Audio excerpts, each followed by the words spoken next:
Forget everything you think you know about Africa. While the world has been looking elsewhere, a revolution has been brewing. A digital transformation of epic proportions, driven by a young, ambitious, and incredibly innovative population. For decades, the narrative of Africa has been dominated by stories of aid and adversity. But today, a new narrative is taking hold, one of innovation, entrepreneurship, and explosive growth. But while the global North was busy drafting its congratulatory press releases, a real revolution was being coded into existence. Not a quiet emergence, but a loud, deliberate uprising. From the digital furnaces of Lagos and the silicon savannah of Nairobi to the resilient innovation corridors of Accra, Cape Town, and Kigali, a new agenda is being set.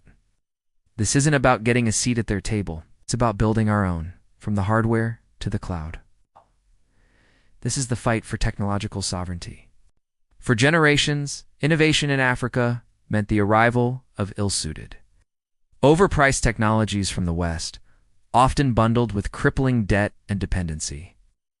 The solutions being built today are an act of rebellion against that legacy. They are not just transforming industries, they are decolonizing them from the inside out. Take agriculture. For decades, the story was one of foreign agribusiness and IMF-mandated cash crops that bled the soil and left nations dependent on food imports. Today, startups like Ghana's Farmerline or Kenya's Twiga Foods are relocalizing the food chain. They aren't just providing weather data. They're building entire ecosystems from logistics to finance to market access that cut out the exploitative middlemen, many of whom are tentacles of larger foreign corporations. This is about food security as a form of liberation.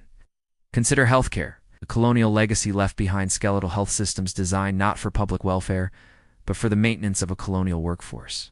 Now, innovators are building the systems that should have existed all along. Nigeria's 54 Gene is building the world's largest Pan-African biobank, ensuring that African genomic data is leveraged by Africans, for Africans, to address diseases that have been ignored by Western pharma. This is a direct challenge to the biocolonialism that has seen African bodies as mere data points for foreign research. And then there is the behemoth, Fintech. Mobile money platforms like M-Pesa didn't just bank the unbanked. They built a parallel financial system, rooting value outside the grasp of predatory international banking structures. Today, companies like Flutterwave and PastStack, despite its acquisition by Stripe, point we'll return to, are building the rails for a truly Pan-African digital economy. They are enabling a Nigerian to seamlessly pay a Ghanaian vendor, a transaction that the old foreign-dominated SWIFT system made cumbersome and expensive. This isn't just convenience, it's a declaration of economic independence. It's the creation of an internal circulatory system designed to keep wealth circulating within Africa. It's not siphoned off to financial capitals in Europe and North America. But make no mistake, the old empire is striking back. It has traded its gunboats for term sheets and its pith helmets for controlling stakes in startups. The challenges facing African tech are not mere growing pains. They are the deliberate obstacles of a global system engineered to maintain the status quo. Let's talk about access to funding. When Western VCs arrive, they often come not as partners, but as predators, engaging in what can only be described as vulture capitalism. They seek outsized returns and quick exits, prioritizing hyperscalable, extractive models often in fintech that mirror the logic of a mining operation. They are rarely interested in the slow, steady, sustainable growth of businesses that solve fundamental community problems. This neocolonial capital flow creates distortions. It crowns a few kings. Invariably, mainland forces them to incorporate in Delaware, orienting their businesses towards a foreign exit rather than long-term local value creation. The acquisition of Nigeria's PastStack by America's Stripe for over $200 million was celebrated. But we must ask, was this a success story, or the absorption of a potential African giant by an American one, ensuring a future of value extraction? And this leads to the digital brain drain. Africa is building a generation of world-class developers, data scientists, and engineers. Yet they are often forced to choose between a low-paying local job or becoming a remote foot soldier for a Silicon Valley giant. Their talent generating immense intellectual property and wealth that will never be taxed or reinvested in their own community. It's the same old colonial dynamic. Extract raw materials, in this case, human intellect, and ship it abroad for processing and profit. The very infrastructure of the internet is a battleground. The undersea cables that bring the internet to Africa are largely owned by foreign consortiums. The data centers that store African data are increasingly being built by Amazon, Microsoft, and Google. This is the new scramble for Africa, a scramble for data, the most valuable resource of the 21st century. Whoever owns the data owns the future. But to believe this is a story of victimhood is to underestimate the spirit of resistance. Africa is not just building apps, it is building an alternative. A conscious movement is underway to decolonize the tech stack from the ground up.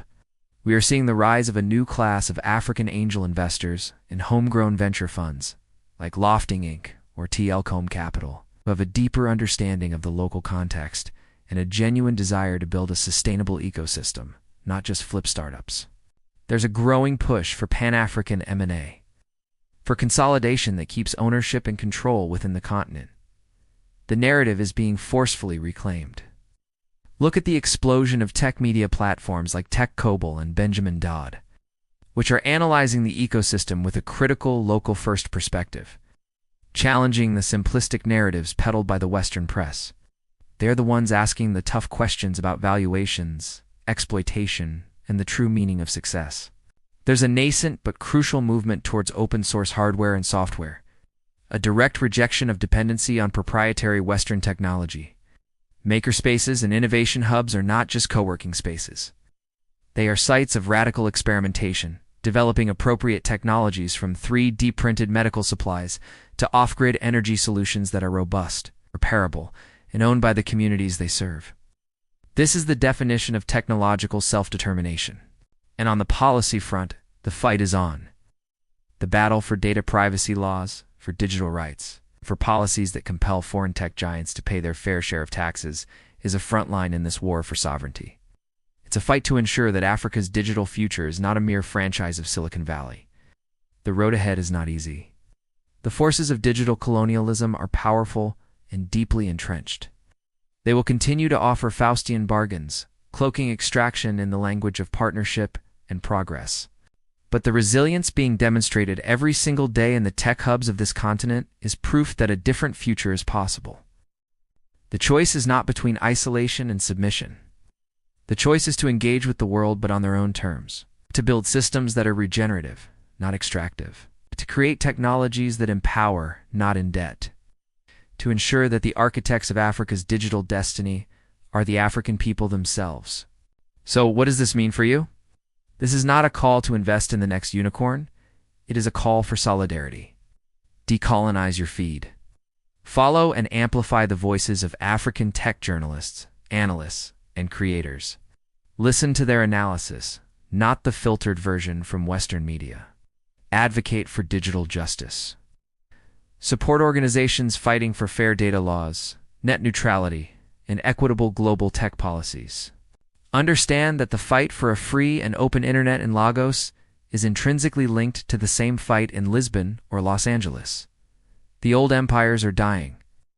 The future is not about asking for permission. It's about building the world we need. One line of code, one startup, one sovereign network at a time. The stack is being decolonized. Join the uprising. Don't forget, like the video and subscribe the channel to keep thinking the world how it really is.